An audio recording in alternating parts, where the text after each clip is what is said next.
Hello, hello. Welcome back to another session of Victorious Human. But today I'm going to be reading a Ladybird book for adults, and the title is Mindfulness. These were written by J.A. Hasley and J.P. Morris. Keep reading these ones because I find them interesting, and hopefully I'll find some more, but I'm only going to read you the two, hopefully, and the others will be for my pleasure. I've shared two. I think that's more than enough. So let's get reading. Mindfulness. I found this very interesting, so I'll try not to laugh. Just enjoy.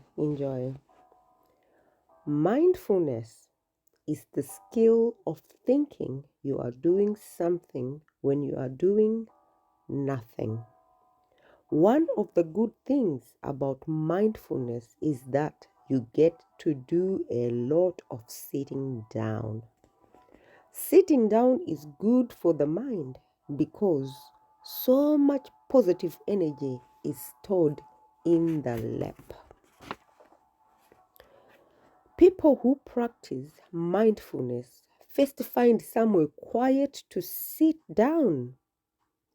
Alan is sitting in the Falkland Islands. Sophie is concentrating on her breathing. It smells of frazzles. She says she had light for breakfast. Light is in Light. Air for lunch and love for supper. But Sophie has also secretly had some frazzles. Wendell achieves a state of mindfulness by imagining he is floating in a beautiful lake until his mind empties of everyday worries. Soon, he is aware of himself but no longer worried about money, work, family, or whether he left the tap on. Many home insurance policies now cover acts of mindfulness. Anna has emptied her mind and is just listening to the world around her. She can hear the neighbors arguing, two ambulances, a burglar alarm, a child crying, and the sound of dubstep coming from a Subaru Impreza. She is also concentrating on her own feelings.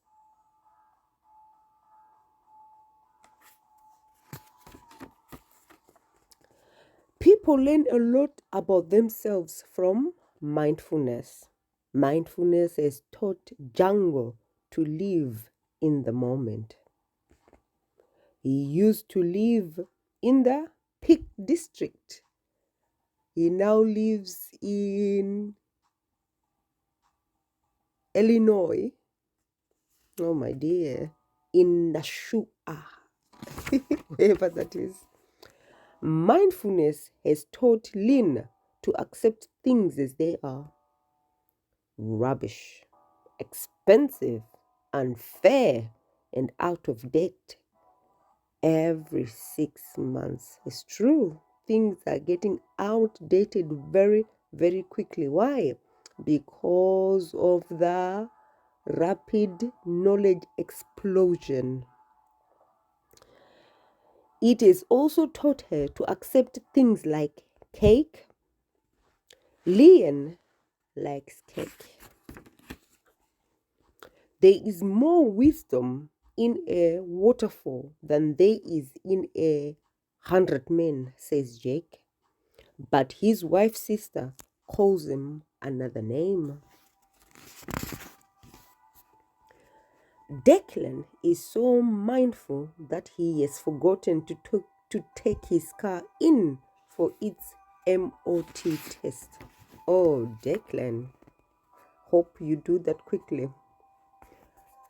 Allison has been staring at this beautiful tree for 5 hours.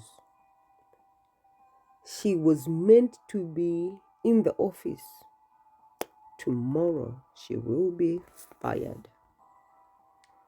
In this way, mindfulness will have solved her work-related stress. Clive likes to practice loving kindness meditation. This is when someone thinks of a friend, then sends them love. Clive finds this easier than bothering to meet his friends or lending them money.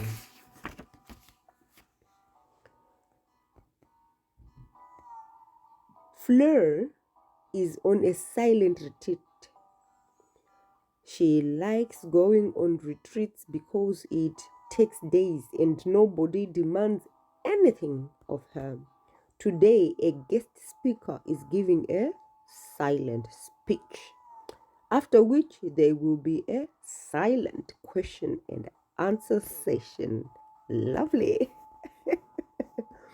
It is all very different from life in Leicester parking shop where she works. The clock there is very noisy. Thaddeus has been practicing self-realization for 5 years. He has come to realize his true self as an air conditioning engineer. He does not miss being chancellor of the checker. Mia has found a spiritual retreat in West London. This is a shame, as she was hoping her husband would pay for her to go to Thailand. You can achieve mindfulness anywhere, simply by filling your mind with images of calm, serenity, or wonder. By practicing mindfulness, Martin has found inner peace, even though he is being kidnapped by swans. Valentine became a Buddhist because he was interested in Dharma. Dharma is a word for cosmic law and order. Valentine is sad. He thought Dharma was a type of curry. In ancient times, Guru Beland entered a state of mindfulness that lasted 35 years. During this time, he thought about everything. When he had finished, he wrote the answer on a grain of rice. He never married.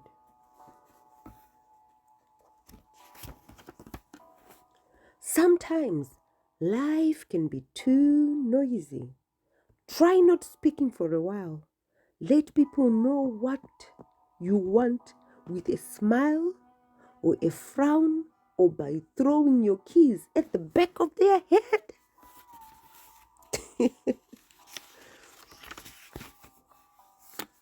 Jane has tried many ways of energizing and detoxing.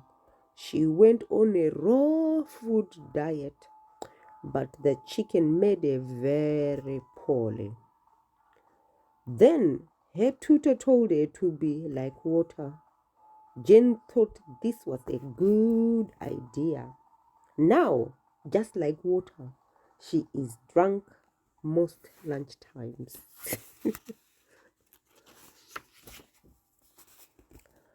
Todd likes extreme mindfulness. Todd is emptying his mind on a tightrope high above Poole Harbor.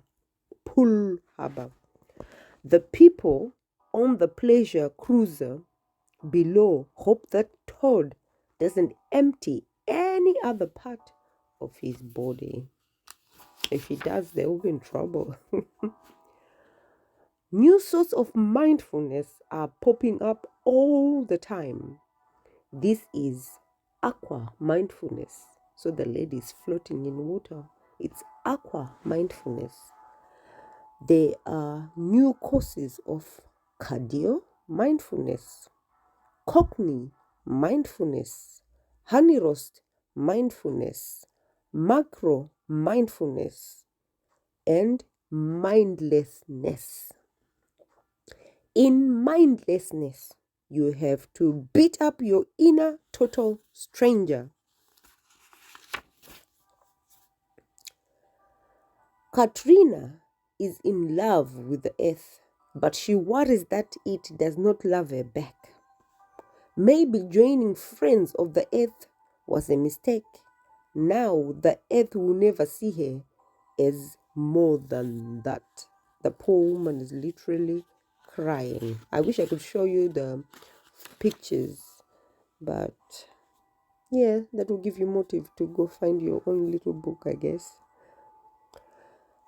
And to finish it off, we've got Tom and Mozart. And we also have Elora. Tom and Mozart have gone on a rafting retreat in California with only a bottle of water and an inspirational haiku, whatever that is, Haiku. They must find their way to a state of intense curiosity and awareness. They are lost and tired, and Mozart wants to give up and go and find some hookers. Laura tried mindfulness to get in touch with her inner child. It turns out that Laura's inner child had been prescribed an experimental cough medicine and was having some very vivid dreams. Poor Laura. And thus end the Ladybird book of mindfulness. So it's a version for adults. I find it quite funny. I do like jokes. I like watching comedians, but most of the times the comedians ruin it with filthy language. But this one, I find it interesting. You have to be quite imaginative, and yeah, it is a good read. I enjoy it. It's for adults anyway. I enjoy it. I hope you also enjoyed it. Like I said, this will be my last one. I won't be reading you any more of these ones. And well, just as well, I only got the two in it. Even if I find any more, I won't be reading you anymore. I will be looking. I will be looking. And yeah, that's it is all from me. I pray that you have a blessed day. Remember, a merry heart does good like medicine. So try to not take things too seriously. You are only on planet Earth once, and once you get 6 feet in the ground, that's it. You would have missed out on life, wasting it, taking things too seriously. So don't do that. Learn to enjoy your life. Did they not say one of the things in mindfulness was living in the moment? That's practically taking one day at a time. That is what you need to do. Take it one day at a time. Let tomorrow worry about itself. I heard a preacher saying that the days are the ones who were given the duty to worry about what tomorrow holds. So you don't have to worry. So do not worry. Be happy. Or talk it through. Yeah, let me go, otherwise I'll start a session of Victorious Human. I'm only reading this book. Thank you for listening. Have a blessed day. Bye.